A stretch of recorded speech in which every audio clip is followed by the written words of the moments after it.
Si certaines entreprises se posent la question de leur avenir après la crise, d'autres se sont remises en selle. C'est le cas de l'entreprise vosgienne Moustache Bike, spécialisée dans la fabrication de vélos électriques. La demande est exponentielle depuis le déconfinement. L'entreprise a donc lancé un plan de recrutement et installé de nouvelles lignes de production et d'assemblage. Anne-Sophie Pierson, Jean-Pierre Petitcola.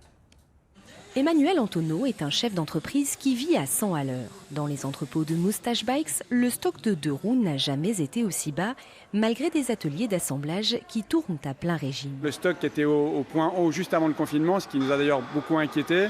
Là, on est à un niveau qui est quasiment historiquement bas, c'est-à-dire qu'on envoie le double de ce qu'on produit. Car depuis le déconfinement, l'entreprise vosgienne, spécialisée dans la production de vélos électriques, fait face à une demande inédite. C'est donc une trentaine de salariés supplémentaires qui sont en cours de recrutement et un nouvel atelier d'assemblage a été installé. Aujourd'hui, on est environ à 220 vélos au jour en termes de capacité de production.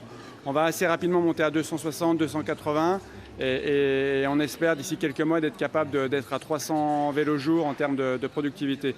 Donc c'est vraiment à la fois, le vélo à assistance électrique était déjà sur une phase de développement assez forte.